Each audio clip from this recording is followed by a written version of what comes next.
नमस्कार. कधी विचार केलाय का की ट्रेडिंगमध्ये फक्त वेळ जाऊ देऊन पैसे कमवता येतात? आज आपण बरोबरच हेच बघणार आहोत की थीटा आर्बिट्राज नावाची एक खास स्ट्रॅटेजी वापरून हे कसं शक्य आहे. चला सुरुवातच करूया एका आकड्याने. +20,000 हा एका नुकत्याच झालेल्या ट्रेडचा निव्वळ नफा आहे. आणि हे पैसे फक्त योग्य वेळेची वाट पाहून कमवले आहेत. हो, हे खरंय. याला वेटिंग प्रॉफिट असंही म्हणतात. म्हणजे काय? तर फक्त थांबल्याचा, वाट पाहिल्याचा नफा. भारी आहे ना ही कल्पना?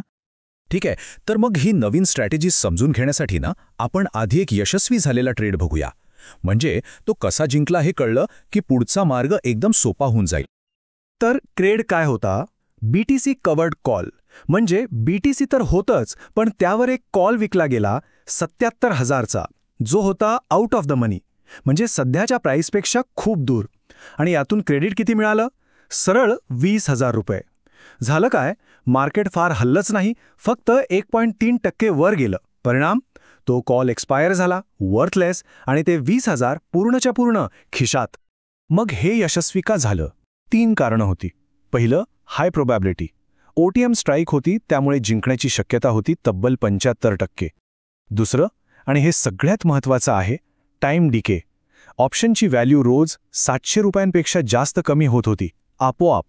आणि तिसरं, ॲसेट विकलं गेलं नाही. म्हणजे पुढच्या ट्रेडसाठी आपण तयार. तर मग या ट्रेडमार्कची खरी ताकद काय होती? ती होती वेळेची. आणि इथूनच आपण येतो एका खूप महत्त्वाच्या कन्सेप्टकडे. थीटा. थीटा म्हणजे काय? एकदम सोपं आहे. ऑप्शनची किंमत वेळेबरोबर किती कमी होते तो रेट म्हणजे थीटा. आणि जर तुम्ही ऑप्शन विकला असेल ना, तर थीटा तुमचा मित्र आहे. प्रत्येक दिवस तुमच्यासाठी पैसे कमवतोय. ओके, आता येतोय आपण आपल्या मेन स्ट्रॅटेजीकडे. Calendar spreads. आपण मागच्या उदाहरणात थीटाचा कसा फायदा होतो ते पाहिलं, हो ना? आता ही एक अशी पद्धत आहे जिथे आपण फक्त आणि फक्त थीटावर फोकस करतो आणि त्याचा जास्तीत जास्त फायदा घेतो. या स्ट्रॅटेजीचं सगळं रहस्य या टेबलमध्ये आहे. बघा, आपण एकाच वेळी 2 गोष्टी करतोय. एक, जवळच्या एक्सपायरीचा ऑप्शन आपण विकतोय, समजा 7 दिवसांचा. याचा थीटा खूप फास्ट असतो, म्हणजे हे घड्याळ एकदम फास्ट चालतंय. आणि त्याच वेळी आपण दूरच्या एक्सपायरीचा ऑप्शन खरेदी करतोय, समजा 30 दिवसांचा. याचं थीटा स्लो असतं, म्हणजे हे घड्याळ हळू चालतंय. मग आपलं ध्येय काय? एकदम सरळ. जे घड्याळ फास्ट चाललंय त्याचा फायदा घ्यायचा आणि जे हळूच चाललंय त्याच्यापासून स्वतःला वाचवायचं. या दोन्हीच्या वेगातला जो फरक आहे ना, तोच आहे आपला नफा. चला, थिअरी खूप झाली. आता हे प्रत्यक्षात कसं करायचं ते बघूया. आपण BTCचं एक ताजं उदाहरण घेऊ आणि बघू की एक कॅलेंडर स्प्रेड कसा तयार करायचा. या ट्रेडमागे लॉजिक काय आहे? आपला अंदाज आहे की BTCची किंमत साधारण 75,000च्या आसपासच राहील, फार वर खाली होणार नाही. म्हणून आपण स्ट्राईक प्राईस निवडली आहे 75,000 ॲट द मनी.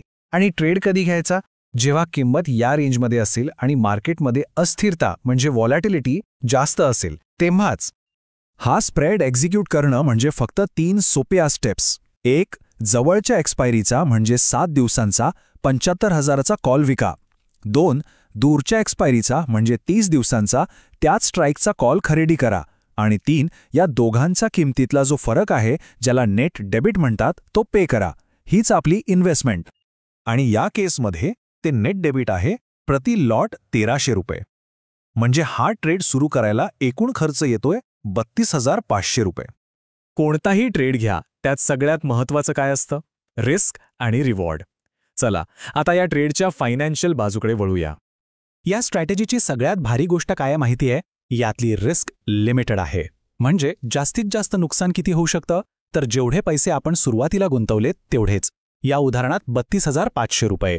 त्याच्यावर 1 पैसाही जास्त नाही. आता हे बघा, एका बाजूला आहे आपलं कमाल नुकसान, जे फिक्स आहे ₹32,500, आणि दुसऱ्या बाजूला आहे संभाव्य नफा, जो आहे जवळपास ₹65,000 किंवा त्यापेक्षाही जास्त. म्हणजे गुंतवलेल्या रकमेच्या दुप्पट किंवा तिप्पट सुद्धा. लिमिटेड रिस्क, हाय रिवॉर्ड. नुसता ट्रेड घेऊन चालत नाही, तो मॅनेजही करावा लागतो. आपलं टार्गेट काय? जर 3-4 दिवसातच आपल्याला अपेक्षित नफ्याच्या 50% मिळत असतील, तर प्रॉफिट बुक करून बाहेर पडायचं. आणि यशासाठी काय गरजेचं आहे? 2 गोष्टी. किंमत 75,000च्या जवळ राहिली पाहिजे आणि मार्केटमधली व्हॉलॅटिलिटी कमी व्हायला पाहिजे.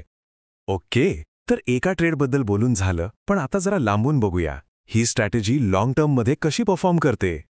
हा चार्ट सगळं काही सांगतोय. मागच्या एका महिन्यात घेतलेल्या 31 ट्रेड्सपैकी 86% ट्रेड्समध्ये आपल्याला यश मिळालंय. 86%. ही कन्सिस्टन्सी, ही विश्वासार्हता, हीच या स्ट्रॅटेजीची खरी ताकद आहे. आणि या जबरदस्त कामगिरीचा निव्वळ परिणाम या महिन्याचा एकूण नफा आहे तब्बल 1,99,600 रुपये, जवळजवळ 2 लाख. ही आहे थीटा आर्बिट्राजची पॉवर. तर मग या सगळ्या चर्चेनंतर एक प्रश्न नक्कीच उभा राहतो. ट्रेडिंग करताना आपण बाजाराची दिशा ओळखण्यावर बेट लावायची की वेळेलाच आपलं काम करू द्यायचं? हा निर्णय प्रत्येकाचा स्वतःचा असेल, पण यावर विचार नक्की करा.